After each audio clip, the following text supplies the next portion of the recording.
Okay everybody, hello. This is a special sort of video really as a demonstration which I hope will work. It's about the Panasonic 820 Players, the UB820 model. Many people have reported all over the forums and on Facebook basically that they have had problems with disc skipping and having sort of breakage of picture and sound, particularly towards the beginning of the disc when they first put the disc in and watched the film. It happened on the Superman 2 disc, for instance. People were reporting problems, a lot of them on Warner Brothers discs. Some people don't have the problems with their players and they don't have problems with the discs. Some people find the problem goes away when they clean the disc. But I have had this theory for a little while.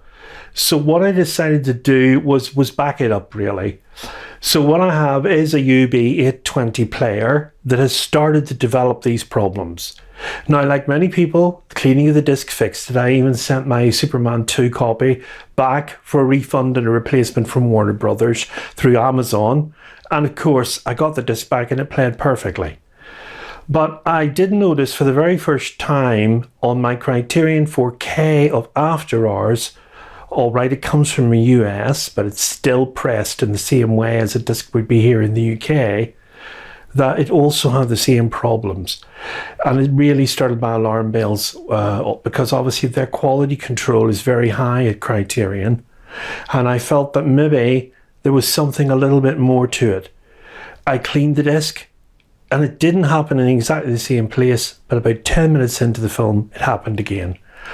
And then I really was suspicious. I thought there is definitely something not right here with this player.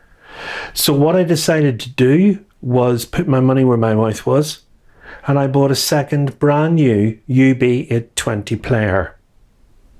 Now this was a bit of a revelation because I didn't actually do anything else with that disc. After it wouldn't play properly in the old player, I thought, I'll wait till the new player arrives because I'll not watch the film. I'll wait till it arrives and I'll try it in the new player. And indeed I did, and the picture was absolutely perfect. There wasn't a single artifact, a single breakage, a single sound problem all the way through the film, and it was as if the problem had never existed. So obviously I thought to myself, it must be something to do with the laser pickup in my current player. So obviously the old player is now, where you see on this video now, the old player is on the top and the new player is immediately below it. And what I plan to do now is play it on the old player and see if the problem is still there, and then play the same disc on the new player just to indicate that it's player related. Okay, so I've opened the player and as you can see the 4K disc is in that player, which was the old player. So I'm going to put that in. Can't show you much of the picture or the sound on this, of course, because what will happen is it'll break the copyright for Criterion and may have the video taken down off YouTube. So what I'm going to do, it's not really about the sound, so I'm going to turn the sound off completely to the actual amplifier. And what I'm planning to do here is just go to the resume playback. I may blur the image so it's not a copyright issue. Here we go. I've got a resume playback button here, so I'm just going to take a look, and if I see any issues with the film itself, it was particularly prevalent around the start of the film in the opening sequences. Also, by blurring, it doesn't spoil the film for you if you're planning to buy the disc, either in the US or in the UK when it's released over here, of course, in October. So I don't want to spoil that for anybody by giving them a full image on the TV, so you will see it slightly blurred here. But the thing is, it's about basically the testing process here rather than the image of the film itself. So there's no sound on this, as I say. What I'm doing is just blurring it to a point where if it does start to artifact, I will bring that into focus straight away. So far so good. There are no issues on this disc so far. Apart from a little bit of grain, but that's to be expected. None of this presented itself in the opening titles. It was about 2 or 3 minutes into the film that it really started to have problems. So much so I couldn't enjoy the film at all on that player. So decided to give up playing it. Since seeing the film, of course, which is an excellent film, by the way. Okay. So we're going through the titling now. All blurred, of course. So we don't get any copyright hits. No, so far so good. We're not at the stage where the artefacting last occurred. Oh, there we go, straight away. Can you see that?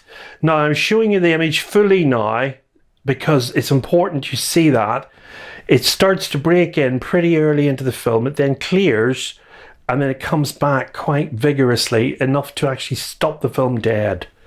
So I'm just going to blur again because it's perfect picture-wise again, and I'm just going to let it roll until the same issue occurs. That's good that it's actually occurred again. Very, very good, because it's proving my point. What will really prove my point is the fact it will completely vanish in the new player. So I'm hoping this will help people who are having this problem, because it may well be that it is a pickup issue or a error correction issue with the laser pickup in your player. Mine is over 3 years old and I couldn't get it replaced under warranty because the warranty is only and it's not an extended warranty, it was only a year. I've got an extended warranty with a new player because if it does happen again, at least I'm going to be ready for it next time, because the Panasonic UB820 Players is an excellent player. It's one of the best players on the market. It does Dolby Vision right out of the box. You don't have to switch it on and off. As you can see, it's blurred still, but the image is holding fast. But there's enough there of an interruption to spoil anyone's enjoyment of this film. An excellent film directed by Martin Scorsese. And it's enough to just spoil your whole enjoyment. Now, it's not come back, which is slightly better than the first time I played it. But the problem is you're always running that sort of risk and the fear that it will instantly start to kick in. And although you'll then start to enjoy the film, once it invades, for want of a better word, your visual enjoyment, your experience of the film, it'll destroy the whole effect that the film's had up to that point and take you right out of the film itself. And for me personally, that's something I just hate to happen. It's a bit like when you're in the cinema and somebody starts talking or brings their phone out. It just takes you right out of the film experience that you've paid money to see it. I sound like an awful whinger, don't I? But to be honest, at the end of the day, you know, you're paying £40 for a disc. If there's something wrong with the disc, you want to make sure it's the disc or it's the player. So far so good. I'm going to cancel it now because I think I can prove my point now by moving the disc into the new player and playing exactly the same sequence again.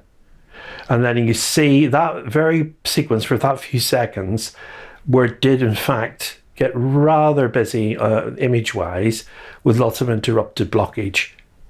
So I'm going to switch to the new player and play the disc again. So here it is again. And we have clear image again so far. You'll see it is blurred up until the point when if it does artifact. There's no change in the quality to the picture in the other player, but what you're getting is no artifacting at all. None whatsoever, not as much as a blip, not a pixel out of place. So this is what I wanted to sort of indicate to people. They can't just be about cleaning your disc. It's got to be more than that. It's got to be about the laser pickup on the player. And as you can see, there isn't a single blemish on the image now.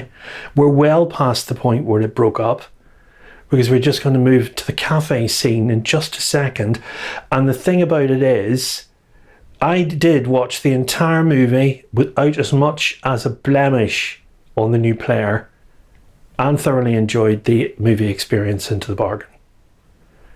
And there he is walking out again, as you can see. So as you can see, clear indication that it's definitely a problem with the UB820 Players, and whether it's to do with their age and the amount of usage they've had, or the state of the pickup head, or the laser pickup. I'm not a technical expert with the actual players and how they're constructed, but suffice to say, I'm going to pause this now, or stop it rather. Suffice to say, the image itself and sound is affected by this problem. And what I would say to you is, if your player is constantly doing this with all types of disc, particularly Warner Brothers, because they seem to be very, very thin, and I don't know why, but it seems to be more prevalent with those particular discs. If it's doing it with that, then you might need to think about replacing your player. Or if it's under warranty, send it back to Panasonic and get it fixed or replaced. I hope this video has been useful to clarify what a theory I've had for a little while now over the past few months. I had to back it up obviously with cash to prove it to myself, but I'm very, very pleased now that I will have the confidence when I put a disc in and know that it's not going to do that. Thank you for watching the video, and keep tuned to the channel for more videos in the future. Many thanks.